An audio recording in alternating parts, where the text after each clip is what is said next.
Ladies and gentlemen, this is another episode of the No ID podcast where we talk about normal people doing extraordinary guests. I have a man right here to my right. What's your name, sir? Oh, what's up, man? It's Fred, man. How y'all doing? Fred Dixon. Fred Dixon. Fred Dixon is the founding father of the Shark City Drum Corporation. Yeah. Yeah. So we're just gonna go right into it. I'm a big fan of what you're doing with the kids and the youth and everything. So big ups to you for doing that. Appreciate you, man. No problem. So what was your inspiration of everything about getting behind Shark City? Well, we started. Well, I started helping at a church. The church was like maybe 6 years ago, and after we got to the church, we started doing so well with the church. Me and like some of my partners were like, "Well, what happens if we go to a high school?" So we stopped. We started giving free lessons at the church, and from the church, we decided to go and see if we could help a high school. We reached out to like 4 high schools, and the high school that hit us back was my old home high school. So we went to my old home high school, and we figured out the ropes of how to do it. Once we figured out the ropes, it was kind of like we didn't really need the middleman anymore because we were the ones that were able to help the kids. So what we did was when the director left at Norview, it was a new director there, and it was new. They had new leadership, and they were going a different direction. So what we decided to do was we decided to leave. To be honest with you, after that situation happened, I had retired from drums. I didn't want to play no more. I was just going to open up a mentorship program for the kids, and I was going to work for the city. But what had happened was during the like 2 weeks or 3 weeks of my retirement, we had some kids that were skipping school. They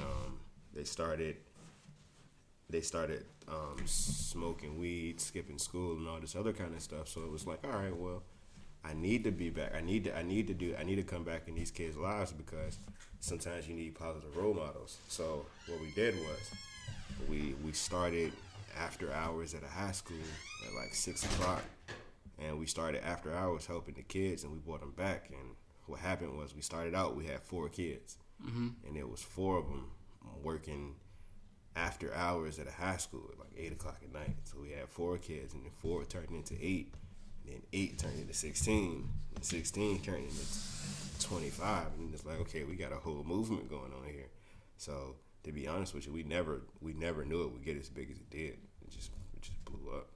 So what's the meaning behind the name Shark City? What does that represent for you?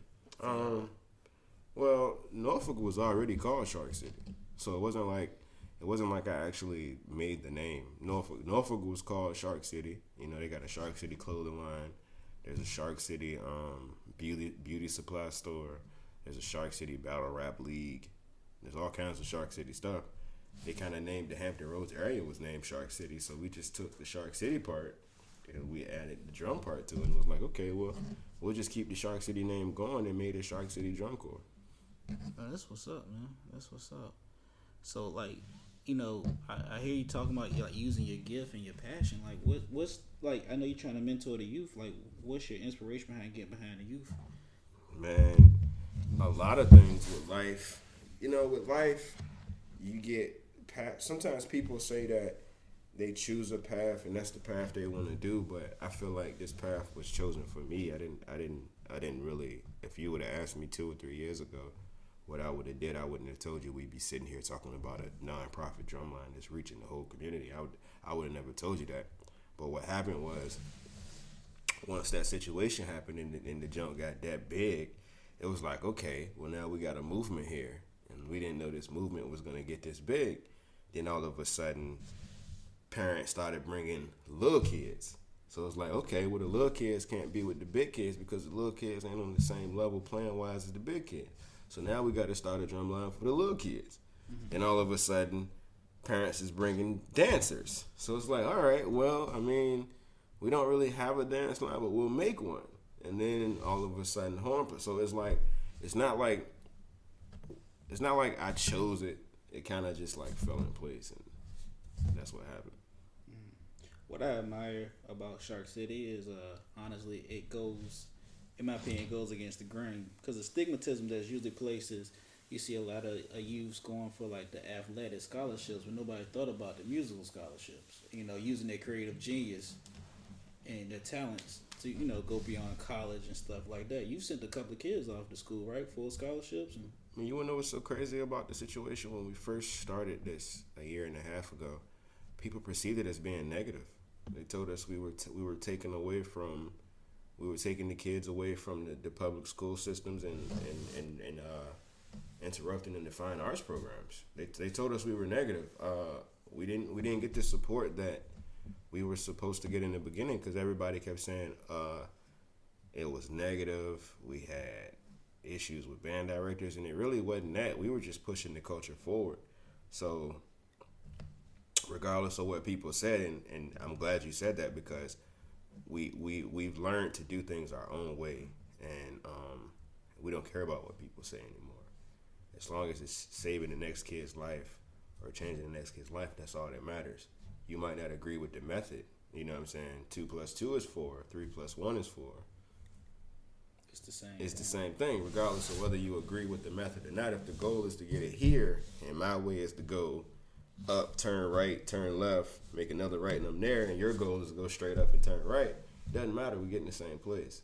So we just recently put 2 more in school, and we just keep doing what we've been doing, and it's been turning out to be what it turned out to be. Gotcha. So what's your vision behind Shark City? Well, if we're gonna start I'm trying to, if I can, get a fine arts school going in the Hampton Roads area. Like, I mean, we got a lot of kids here and a lot of people that's in the young ages. They don't got nothing to do, and because you don't have anything to do, you start doing stupid stuff. You know what I'm saying? Because you don't got nothing to do, there's a lot of dumb stuff that's being done. And with the city and how they're cutting a lot of the programs and how you're losing money for budgets and things, they're taking away a lot of the programs. Shark City was started for free. We didn't have any money from the city or nothing. We didn't go looking for money. We didn't realize that was an option until a year into it. When we first started, we were free. We were coming out of our own pockets. We were paying everything, but it was the fact that we loved playing drums and we loved doing what we were doing. We kept doing it, and through all that, we started changing lives throughout the way. So I appreciate the journey, to be honest with you. I mean, it's always the process, like I'm a comedian, and I've been doing it for almost a year now, and it's a joy just to see myself out there on the mic, whether I'm at a bar or something, and I know I'm not getting paid for a lot of these kids. I think in the last year or so of me doing, I only made $10 and a drink ticket. Mm-hmm. But I've been on a couple of showcases. It's just a process, and it's something positive. You know what I'm saying? Yeah, I mean, and like the main thing that brings people together, in my opinion, is laughter and music. Right. I totally agree. And then you sit there, and it's pretty cool when people walk up to you and be like, "Hey, you're part of Shark City. I know you from that." And you're like, "Oh, okay." This is just like regular people on the street. Just like today, we had a performance at a church today. And after they got done, it was like 3 or 4 ladies that came, gave phone numbers, asked for business cards, like, we follow y'all. And it's like, we didn't realize it was actually that big until you sit back and you're like, oh, wait a minute, this thing might really be big, so we got to change the way we approach things. And the one thing I can say is, regardless of what anybody has ever said about it, we've done it our way, and it's been fun doing it the way we wanted to do it. We called our own shots, so. You always gotta call shots in this industry, man. You got any success stories? Anything that you want to share? Like any story that stuck out to you the most when it came to Shark City? Well, all we try to do is just take the kids and just rebuild them and make them into the men that the world wants. You know what I'm saying? In this life, in this day and age that we live in, the world don't care about us. The world don't care about your excuses. You know what I'm saying? You don't have excuses. Regardless of what you say, you don't have excuses. And at the end of the day, if they want something done, it has to be done. So all I can do is pretty much give positive feedback. Like, it's a certain situation where I had this boy and his mother, and she said he was going to apprenticeship school. She was like, he's going to apprenticeship school. I looked at her and I was like, okay, he's going to college. He's going to play in college. She's like, nah, he's going to apprenticeship school. I said, all right, give me a couple months. This is the first time I really met him. Like, maybe the first month or two. Long story short, he's got a scholarship at VSU. That's what's up. So Now you played drums, as well too. You played drums all your life. I'm gonna go ahead and say this too. I was on the drum line. I was horrible. I ain't even gonna sugarcoat. No rhythm, no nothing. So that was a one shot deal. I even got cut from it. But you, when you came to playing drums, like who inspired you? Who you remember picking up your first set of sticks? not being able to play football. that's what inspired me. I mean, my Dukes wasn't having it.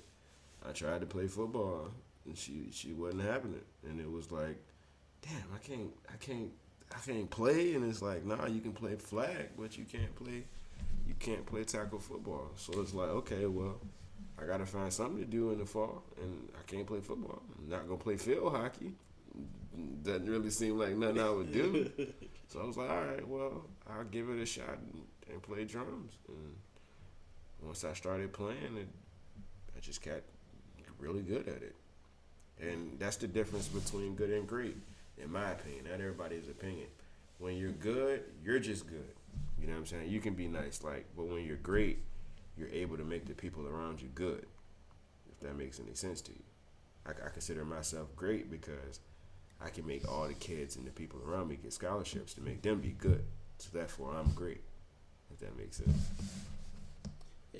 Yeah, it makes sense. I get what I'm picking up what you're throwing down. You know what I mean?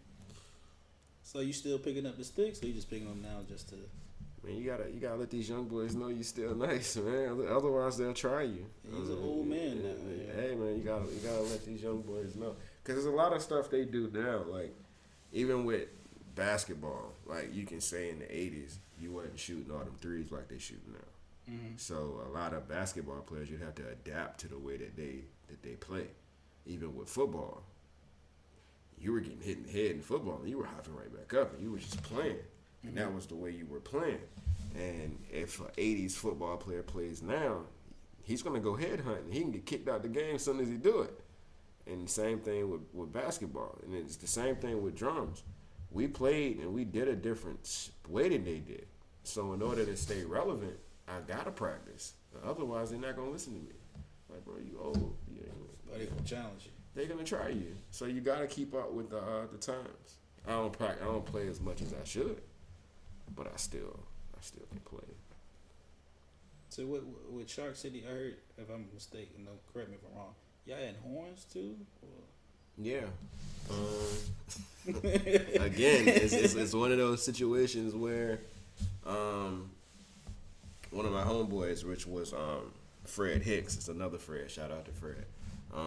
He has a band, Hot Gumbo, right? Mm-hmm. So one day we were just sitting, I hit him up and I said, hey, he was like, what? What'll happen if we just put a band together? And then we'll just take the band and we'll comprise it of a bunch of people from all over, and we'll just spread love and cheer that way. And he was like, okay, well, I got it. Long story short, we put that band together, and in the Christmas parade, November, we had a 70-piece band going down the street. And it's like, wow, just see what happens when you put a bunch of love together. Mm-hmm. And that was the first time we did it. And matter of fact, the band's coming back together for a parade, St. Patrick's Day, March 14th. And we want to be 100 pieces then. If we can get the more love and the more we can just bring the whole city and the whole area together using music, would be great, because this country is divided as it is. And music brings people. Music changes moods, man, regardless of what anybody else thinks about it. That is true.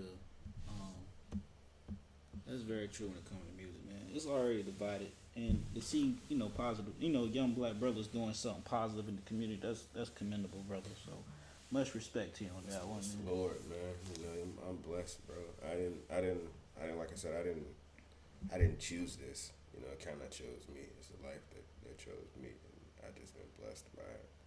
And it's a testament to what happens when you just believe something's gonna work. You know what I'm saying? When we first started, it wasn't the way everybody else did it. You know what I'm saying?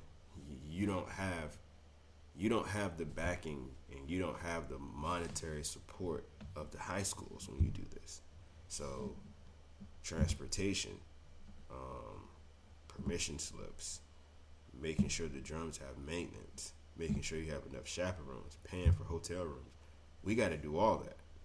And a typical practice day for me is getting off work at 4, which is an hour early, going to Taco Bell to my homeboy's house, picking up the truck, taking the truck to the shed, getting the drums out of the shed, making sure I don't pick any kids up throughout the way, getting to practice at 6 o'clock. That's a 2-hour process. When practice is over, at 8, load the drums back into the car, take the drums back to the shed. From the shed, go back to Taco Bell, make sure I have no kids, get my car back. By the time I get to my house, it's 10:30, 11 o'clock at night. So practice on Mondays, I go to work I leave the house at 7 o'clock. I'm not coming back in the house until 10:30 at night. That's true. That's the process, though, man. That's the grind.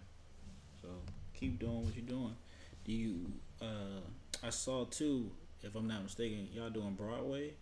Nah, I said we were. What it was I said we were headed to Broadway. It's a competition in Brooklyn, and I called Brooklyn Broadway. Brooklyn United is another drum section, and they've been doing it. They've been doing it for a long time. They is another group up there, and they play at Brooklyn Nets games. They play at New York Giants games. They play at the New York Gladiators games. They play at all kinds of games, and they're the originals. So why not show love to what kind of started Shark City? You know, one day if we can be that big, that'd be great. That's what's up, though.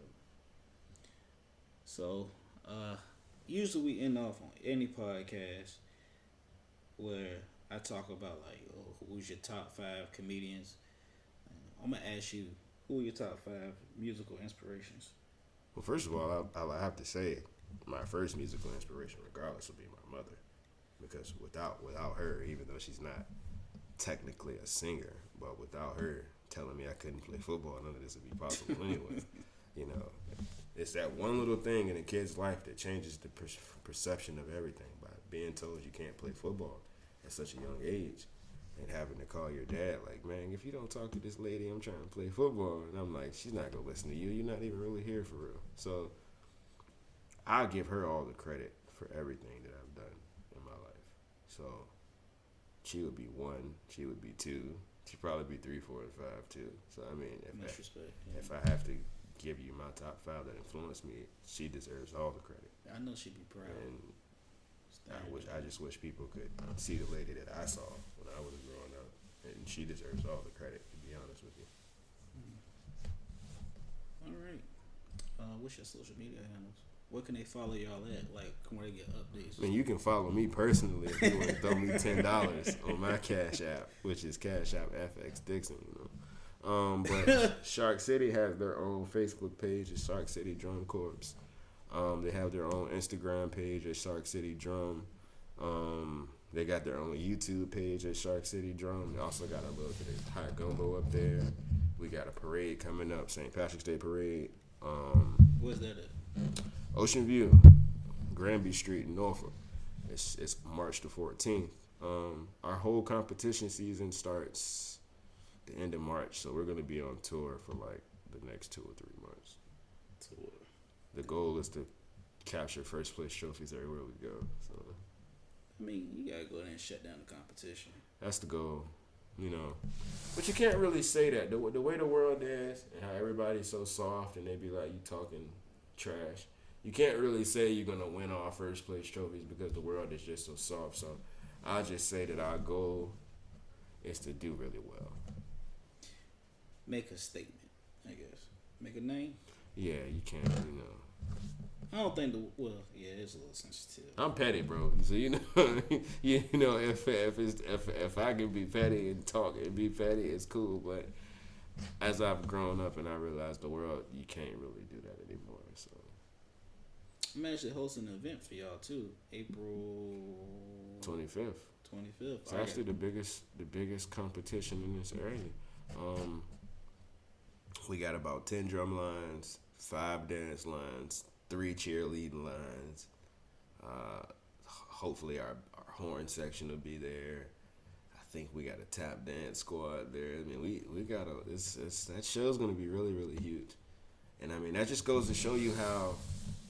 It just goes to show you how big the situation going. Last year we went from having to hunt dance lines down to this year we have to turn people away. Like I had to stop posting that application because we couldn't take anymore because I don't want to be there all day. So we just cut the application off. It be like that. That's your phone? Yeah, I ain't know it was on like this. Yeah, you like my production crew ain't here right now. They would have killed me for that. Yeah, they would have killed you for that one. Neither one of them know how to work an iPhone. It's lovely how they gonna be my production crew. It's alright. We'll probably edit it out. But I like to keep this. Keep them saying like this. This podcast is very raw. Cause that's what it is. That's what No Idea is about. It's about, like I said, normal people doing extraordinary things, and Fred Dixon's over here doing something extraordinary, something great and brilliant with the youth. I went to one of your competitions out there in Norview, and I'll say like this: I was proud. Just to see the message. Like I said, this is going against the stigmatism stereotype of, youths going out there to get a football scholarship or a basketball scholarship. It's actually teaching kids how to use their creative Yeah, side. man. We're not all athletes. Like that's what they want us to do. You know what I'm saying? Like it's cool because they'll advertise the athletic stuff. You know what I'm saying? If somebody gets a full scholarship athletic wise, it's on channel 10. It's on channel 13. It's on channel 3. You can go to the school board. You get a medal of honor. You have a national signing day. But if somebody gets a full scholarship for the band stuff, it just doesn't need the rush. You'll change that. Okay, It takes trust the process. You know what I'm saying? That's the process. You see it all the time. We just saw it. But side note, instruments is where the money is for anybody watching this podcast. Instruments and knowing your business for anybody that's listening to this podcast. And what I mean by know your business, make sure your paperwork is intact, and you perfecting your craft. I'm a hustler, the definition of it. The next thing that I plan on launching is a mentorship program. Where we're gonna mentor people that don't have to. That if you don't know how to play drums, you don't have to play drums. We'll just mentor you. Always keep your next hustle going. This drum stuff is cool and all, but you got to keep moving. What's next? Yeah, hustle is an addiction. Yeah, it's a habit for me. It's a drug for me. All right, so I am gonna ask this because I know my production crew is gonna be listening to this when it drops tonight. And when it drops tonight, it's gonna be available on all major streaming platforms and services, anything from Apple Podcasts to Google Podcasts, Spotify, iHeart, Castbox, Castro. It's going to be on 13 different platforms starting tonight. So make sure you look up No I.D. And when you search it in the search bar, you can type in Jerome Davis.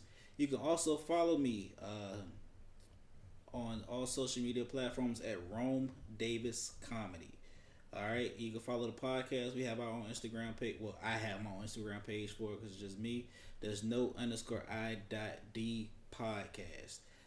I do have a gig coming up March the 6th at the Virginia Beach American Zytus Theater with Plan B Comedy at 9 o'clock. You can come check me and a couple of friends out. Will be a couple of Shark City events. I will try and make my best to be at the St. Patty's Day Parade if I'm not working. But Fred, I'm going to ask you this: top 5 comedians, dead or alive. All right, before we do that, before we get our top 5 on, because I'm gonna go ahead and I'm gonna do my top 5s. But I just think it's important to say this to one of the most influential people that I've ever seen in my life. You know what I'm saying? That is the reason why I am the way I am, and gave me the mentality I have. I was a kid that didn't really have a parent or a father figure. You know what I'm saying? So when I cut the TV on, who I saw was this basketball player that was making no excuses. And he was just making no excuses, and it's like dude's like scoring 81 points, and it's nobody on him. So rest in peace, Kobe Bryant. I just want to throw that out there. But rest in peace, Kobe. My legend. My top 5 is he changed my life anyway. My top 5 comedians. I go ahead and name one for you. Rome Davis. It could be 5. We'll put him at 5. Okay, I'll be at 5. I'm fine with that because I just started off. He can be at 5. I'll give him 5. Because I had you laughing before. Yeah, he can be 5.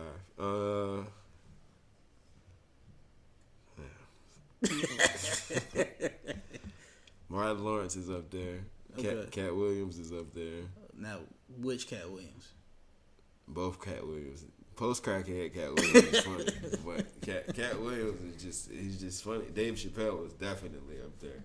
I respect the guy that's just gonna speak his mind. So Dave Chappelle, Cat Williams. Who else did I say? You. I could be your starting.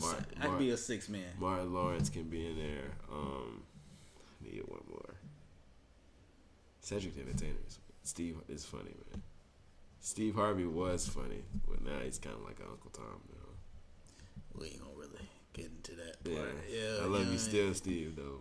I love Steve, good guy. My top 5. I wish he'd start making some fitted suits, man, so I can rock me a Steve Harvey suit. He got them baggy. He got them baggy suits, man. I ain't gonna lie to you. If you was to wear a Steve Harvey suit to a drum competition, I would get on the mic and just start roasting. Not with the slim fit, Steve Harvey. You tripping? That junk come with the honorary toupee. Hey, I ain't gonna lie. His line was, "Hey, bro, stop hating on that man." I ain't hating on that man though. I'm not. I ain't gonna hate on that man. I mean, I ain't gonna speak nothing ill of him. But yeah, that would be my top 5. Man. Mine's always changed. Ali Sadiq, Dave Chappelle, Tony Woods, Joe Coy. I don't even know half the people. Exactly, yeah. So, I mean, the world's been changed, yeah. And Lavelle Crawford. I don't know half the people you just named. Nobody does. That's whatever floats your boat at that point. I can't. I don't know. It's all good. Oh, and downtown, Charlie Brown, aka Cheaper the Keeper. Anything else you want to say before we leave off? Before we sign off? Your message. Rest in peace, Mabel Dew. Rest in peace, John Dew. Rest in peace, Karen Dew.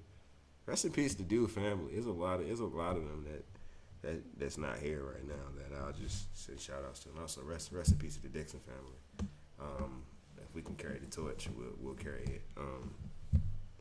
Nothing else. Let's continue to be awesome and continue to be great and keep sharing our message of positivity. And let's go. My birthday's coming up. Anybody want to cash out me? You know, it's about to This cash out. Oh, you turning? 21. That means I'm 19. Nah, bro, you like 30, bro. I'm 31. Yeah, you old. You older than me, cuz. Nah, bro, I'm 21, bro. Alright, yeah. 21 a couple of years ago. Hey, I still get ID. What's the plans for the ABC store, huh? What's the plan? What you MD 2020? I still get ID at the ABC store, baby. You said what's the plans? What's the plan? We're getting a bunch of BBW strippers. Nah, I'm playing. Yeah, you get.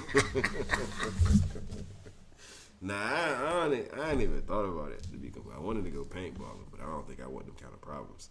If I get hit with a paintball and it hurt, I'm gonna fight somebody.